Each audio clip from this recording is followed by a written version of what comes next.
So it seems like the internet has finally decided to cancel Shane Dawson. And I say finally because this guy has had a history of controversial comments and acts, but every single time something came to light, he apologized for it and that was it. But this time, I don't think he can get away with it because even YouTube has demonetized all 3 of his channels. So hit the bell and the subscription button and stay with me to find out why Shane Dawson's career is ending. Let's first learn a little bit about Shane Dawson for the ones who have no idea where he came from. Shane was an overweight child who was bullied in high school. So at the age of 18, he decided to sign up for Jenny Craig's program, which was then a popular weight loss program. After losing weight successfully, he started working at a local Jenny Craig's storefront, and soon after that, he got promoted to manager. Back then, he was trying to make it in the movie industry, but he didn't get any of the auditions, so what he did was to launch his own YouTube channel called Shane Dawson TV. Not sure how many of you guys have watched this channel, but I can give you a summary of what the content was about. Offensive and thoughtless content that was called comedy. The first time he got in trouble for his YouTube channel was when he recorded himself pole dancing while at work. As a result of that video, he and 6 other people, including his mother and brothers, were fired from their jobs. But of course, this didn't stop him from creating. His early videos were about his daily life, comedy sketches, and also impersonations of characters. 3 of those characters were Barb the lesbian, Shanae, and Ghetto Girl. Guess you all know that he had tried his best to choose the problematic and offensive stereotypes. And the first video of Shane that became viral was Fred is Dead, which gained more than 25 million views. Seeing that his channel was doing well, YouTube invited him to join its partner program, which made him a full-time YouTuber, and we all know the rest of the story. He became the king of YouTube. But now, let's go to the first time Shane officially apologized. In September of 2014, after some older videos of him using blackface were dug up, he was forced to apologize. And in a video, he admitted that he was ignorant, but he also said that everyone knew that he was not racist. That is what he repeats pretty much in every single apology video, even the new one. The next apology video in Shane's career happened in early of 2018 when another clip of him resurfaced from his podcast Shane and Friends, where he sexualized minors. Then again, another drama happened when he created this Jake Paul docuseries. There was a part that he was discussing whether Jake is a sociopath or not, and that did not sit well with other people. They criticized him for the treatment of the mental health, and of course, Shane apologized for offending people. Then there was the Chuck E. Cheese situation. One of the conspiracy theories that he investigated was the claim that the kids chain Chuck E. Cheese saves uneaten slices of pizza and uses their leftovers in the pies to serve new customers. After Shane claimed the theory was legit, the restaurant chain was forced to deny the allegations and called them unequivocally false, and so many other dramas. But the one that made YouTube demonetize Shane's channel is the Dramageddon 2.0 drama. I've talked about this whole situation completely in another video, but since it is also needed in this video, I'm going to explain what Dramageddon 2.0 is. Or better yet, what the whole Tati Charles Jeffree drama was one more time. Everything began when James Charles posted an ad on his Instagram in 2019 Coachella promoting Sugar Bear hair vitamins. For the ones who don't know, this brand is the biggest competitor for Tati's hair vitamin Halo Beauty. And after seeing that, Tati felt like she has been betrayed, and so she decided that it was time to cancel James Charles. And that is when she released the Bye Sister video. In that video, Tati revealed pretty much everything about James and even accused him of manipulating a waiter into hooking up with him. Remember that all of these were only Tati's side of the story, which were under the influence of the things that Jeffree and Shane told her about Charles back then. Apparently, Tati had invited James and Jeffree to her 37th birthday along with her family and other friends, and because of what had happened with the waiter, she had to call everyone the next day and apologize on James's behalf for making everyone feel uncomfortable. In her new video, she stated that the next day Jeffree had called her to apologize for James's behavior. The Bye Sister video went viral. James lost nearly 3 million subscribers back then. He made an apology video, and both Tati and James took some time off social media until things died down. In the new video that Tati has uploaded, she mentioned that since the video was uploaded, they have reconciled, and apparently James Charles went to her house last December to work things out. They apologized, forgave each other, and agreed to wait patiently until it was safe for Tati to share her story. And since that night, James Charles has repeatedly said that he wanted to be beside Tati for making this new video, but she felt like it was important for her to do it.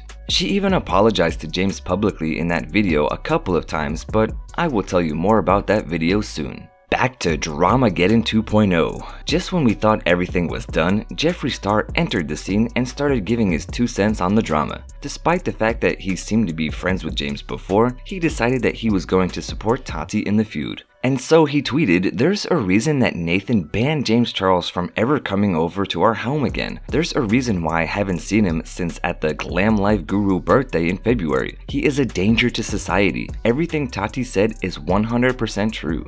After that, Charles's merch, Sisters Apparel, was dropped from Star's merchandise production company, and he also attacked Charles's brother online. Then James posted another apology video in which he showed all the receipts that proved he was wrongly accused by Tati. Then Jeffree uploaded a video called "Never Doing This Again," where he apologized for the whole awkward situation he had caused with the accusations he made only based on the rumors he had heard. Up until this point, everything seemed fine. It seemed like they had decided to deal with things privately, until Shane Dawson decided to include the drama in his Jeffree Star's docu-series. In one of the episodes for the trailer, Shane included some hints to the drama with Tati, but he didn't address it in the real video much. People were pissed, but they got over it. But now it seems like all of that is back. And in her new video, Tati mentioned that she asked Shane not to open the old wounds, and apparently James Charles had asked the same thing, but Shane did it anyways. Was it for the views, considering that his Jeffree miniseries had the highest number of views? I'll let you guys decide that.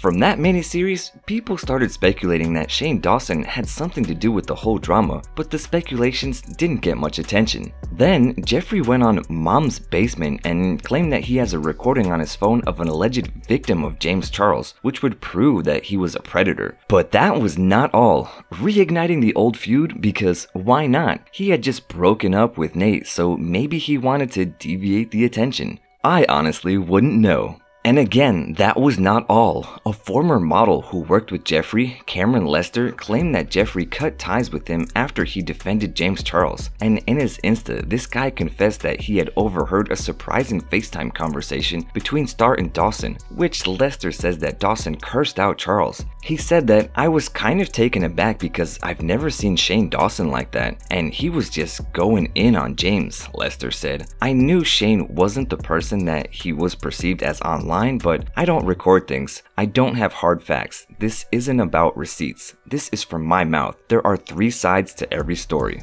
After Cameron's video was uploaded, apparently Jeffree left him a voicemail which was later leaked to drama channels and denied Lester's allegations against him. After these claims, Ashley Kyle opened up on the allegations and revealed some text messages she had received from Jeffree that read like this: "Shane and I feel like this weekend something bad is going to happen with all of this. James is playing with so much fire. Karma is in full swing lately." After all of this, the rumors about Shane Dawson being involved in the whole Tati Charles drama, aka Dramageddon 2.0, reignited again. But this time, it got to the point that people started canceling him on Twitter, and so he reacted. His post started with this title: "Welcome to the circus, my final thoughts on the beauty world." After answering 8 questions that he has been asked constantly, he went on like this: "The beauty gurus who are always involved in scandals are all the effing same. They are all the attention-seeking, game-playing, egocentric, narcissistic, vengeful, two-faced, ticking time bombs ready to explode, and I'm over it." Yes, Jeffree is in that list of dramatic gurus, and he would admit that, and he will always be family to me, and I love him despite those characteristics. He's very aware of the fact that I don't agree with many of the ways he approaches situations, and I have been very honest with him about needing to make some changes. Then he confessed that he knew Tati was thinking about making a video, but he had no idea it would be that intense. But he confessed that Charles was young and an egocentric, power-hungry guru who needed to be served a slice of humble pie the size of an effing Empire State Building. And in the new video, however, Tati started that she was weaponized and used against James in Jeffree and Shane's scheme. that Star and Dawson used and coerced and manipulated her into making the Bye Sister video. Apparently, Shane went to her house and he talked poorly about James Charles to Tati and Jeffree and did pretty much the same, but we will get back to this video later. After Shane posted that welcome to the circus note, the YouTube community started digging up all the controversial things he had ever done in his whole career. Everything from his racist remarks to sexualizing children. When things got out of control, Shane uploaded another apology video called Taking Accountability. But did that change anything for the better? Of course not. One of his old videos resurfaced in which he was pretending to masturbate to a post of an 11-year-old Willow Smith. Things got so bad that both Willow's mom Jada and brother Jamin commented on it. And following that, Shane started losing many subscribers and famous followers on YouTube. Target also announced that it would stop selling Dawson's autobiographies. And then the Shane x Jeffree conspiracy collection disappeared from Morph's website, and this is when Tati's video titled Breaking My Silence was released. Many things were said in that video and many tears were shed, but I'm going to give you the most important section of her statement. Tati said, "On the advice of my attorneys, I cannot share with all of you right now the evidence that we have accumulated of the events that have occurred. However, there will soon come a day where we will be able to present this evidence and you will be able to see why it is we believe that Jeffree and Shane are responsible for so much of the damage that has been caused. I can tell you this is now my opinion that Jeffree and Shane were both bitterly jealous of James Charles's success, and Jeffree resented that so much of his business was centered around the biggest rival, and Shane did not like that James Charles wanted to make a documentary. Neither of them were happy with standing in the shadow on YouTube anymore. I believe James Charles was gaining more followers and receiving more views and more press faster than anyone in the history on the platform, and it's also my opinion that Jeffree and Shane needed James marginalized and out of the way for their November launch of the conspiracy palette along with Shane's merch. I believe this portion is enough for you to know what the whole video was about." Following all of this, YouTube confirmed to Insider that the platform itself has demonetized all 3 of Shane's channels. Just like that, the king of YouTube, the guy who has been on YouTube for over 15 years, have lost all of his privileges for the drama and his past racist jokes and sexualization of minors. And I believe that no matter how many times he apologized, he won't be able to get away with it this time around. And it seems like Shane, with his $12 million net worth, is reaching the ending days of his career. Of course, the drama is being updated every single day and there's more information being revealed, but I tried to explain all that has happened until now in the best way that I could for you guys. So what do you think though? Do you think this is the end of Shane Dawson's career? Do you think that people will forgive him for all of the things he did wrong in his past? Is Jeffree the one to blame? Let's talk about all of that in the comments, and remember to like, share, and become part of our Curious Sips family by subscribing to our channel. And also, don't forget to check out our Instagram account. Until next time.